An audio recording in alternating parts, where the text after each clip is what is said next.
Good afternoon, ladies and gentlemen. First of all, on behalf of our director, we would like to thank for the committee for giving us this opportunity to report the Earth observation activities in Indonesia, especially from Lapan.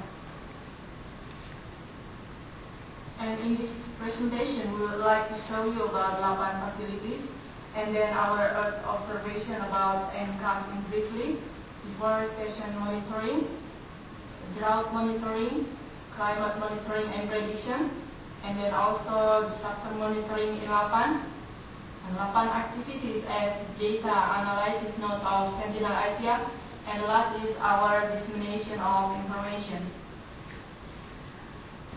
As you may know about the Lapan facilities, Lapan has a 4 ground stations.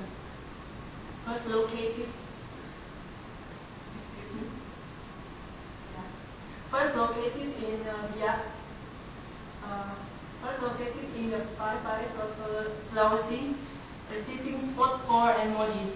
And second is in Biak, here, in Papua, receiving NOAA and Fengyun. And the third is located in Pekayon, Jakarta, receiving MTSAT data, NOAA, Fengyun, and Modis. And the fourth is in Rumping, Bogor, West Java, receiving Modis and the Lapan Pusat.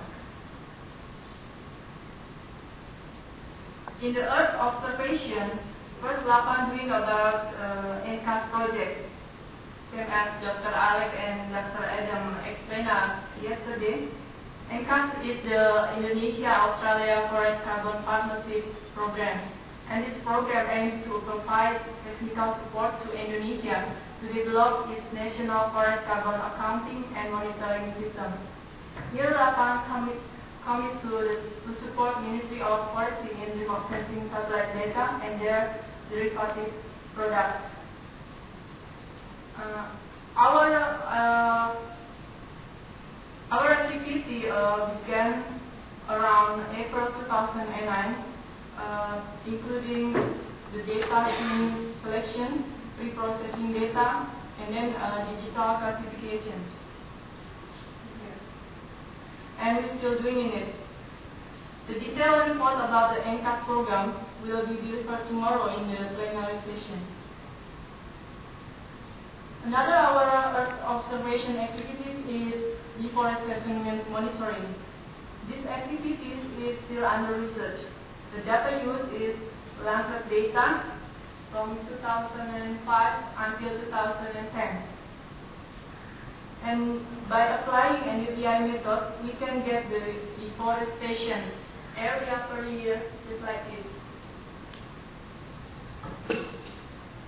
We also have drought monitoring using Modis data, especially for the agricultural area in Java Island. This is also one of the safe prototype that we are doing now. And Lapan also has the climate monitoring and prediction. This picture is an example for the research for the prediction of the rainfall based on our modeling for 4 months ahead. And the input of this model is the sea surface temperature anomaly in the Pacific Tropic during September 2009. And we have updated this result every month. And in the disaster monitoring, we do potential flooded area monitoring in daily, and then fire danger rating monitoring, fire hotspot monitoring, and also quick response of disaster. This is an example of our product in daily monitoring of potential flooded. And this is the product of fire danger rating system monitoring in daily. We have also daily fire hotspot monitoring, or what we call as Indo-Fire Map Service. This project is a collaborative project between Indonesian Ministry of Forestry, Lapan, Ministry of Environment, and the Australian government through AUSAID and the Western Australian government Department of 28. This is the example of the product about the daily hotspot distribution using MODIS data. You can access it daily through our website. And as you may know that LAPAN is a member of DAN, Data Analysis Node, since February 10, 2010. And we have met at least 8 times emergency observation requests for different disaster types, which are landslide, flood, volcano eruption, and the last we had tsunami in the Mentawai Island in October 25th, and just 1 day after that we have a Mount Merapi eruption, and we still in the emergency status until now. In case there is a disaster which causes heavy damage, here is our quick response chart. First, LAPAN will search data on the database, and then in the same time, we also request data through the ADRC and Sentinel Asia. After we got the imagery before and after disaster, we do some processing and data analysis.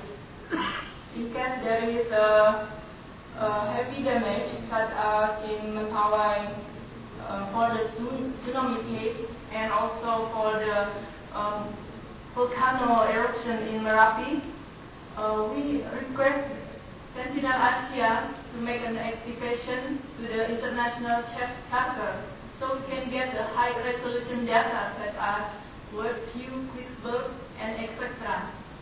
And this data can be analyzed by other institutions, and all the products will be disseminated to the website and delivered by email, also by the media.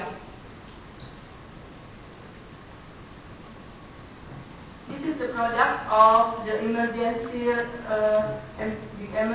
response for landslide in West Java. We use Alas Agnia from JAXA, and this is the update of the result using Iconos from Scripps. You can see the detailed image in here.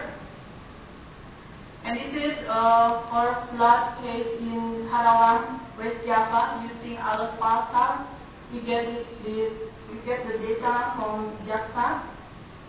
And this is for Mount Sinabung eruption in North Sumatra with the Alas Pulsar from JAXA, and then the Landsat ETM from LAPAN.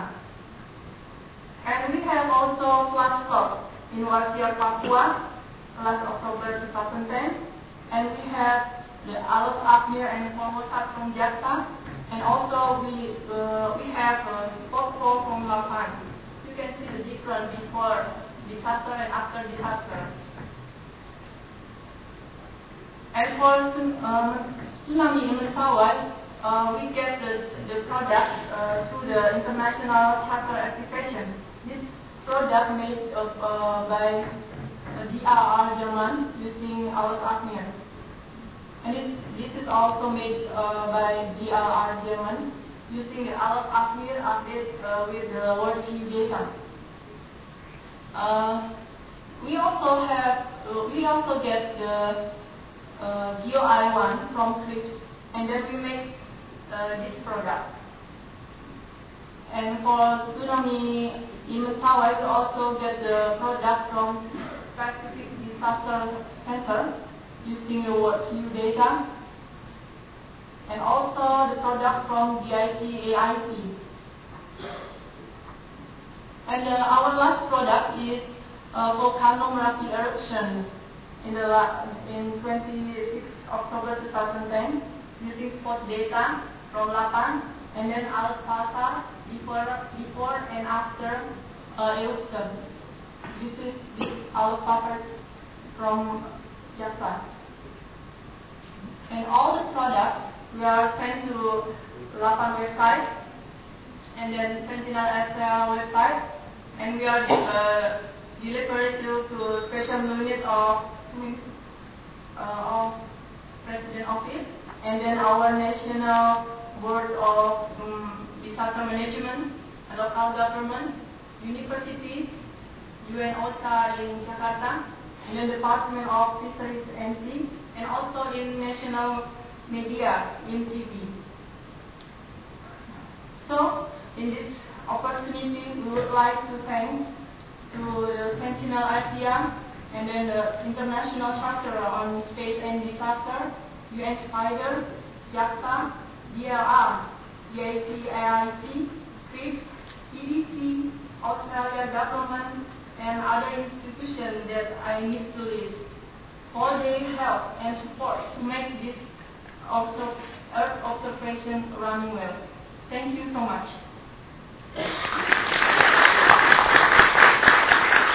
Thank you, Sopan-san. Does any questions for her? Yeah. Okay.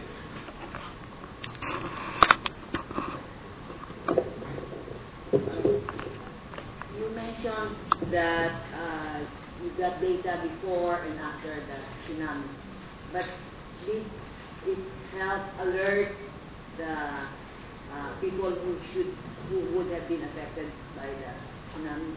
Because I'm asking that in my country, the Weather Bureau was given information, but they did not disseminate it to the public, and a lot of damage has been done. Actually, in case of the tsunami, there is another institution in the Department of Weather and Climatological, or what we call BMKG, which is responsible to announce the tsunami after the earthquake happens. The last time in Mentawai, we have the early warning system, but it didn't working well. Yeah. Unfortunately, it didn't working well. But all that Lapan do is trying to collect the data before and after the disaster, and so we can get we can know the area, which area affected by the tsunami.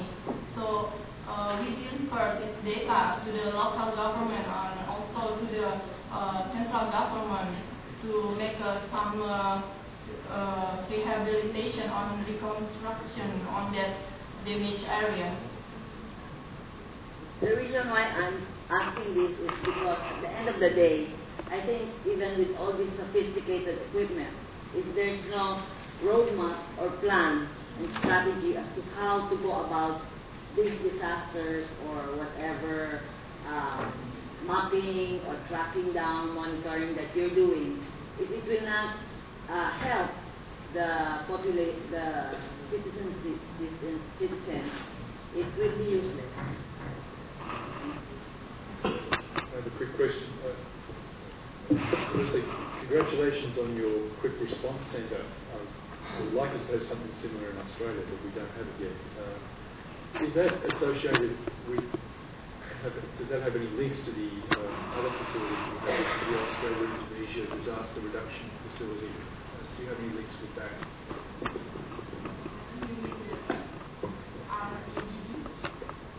No, this is a different activity that Geoscience Australia has, or a Foreign Affairs Department, which is a disaster reduction facility. I wondered if you had any links with that, with your rapid response. Maybe we can discuss afterwards. Okay, thank you. And any further questions? The one thing that Olivia mentioned, that tsunami prediction is prediction, it might be very difficult. also by because of course one of the possibilities is by using the altimeter, but the time frequency very so it's is difficult right now. Okay, thank you very much so much.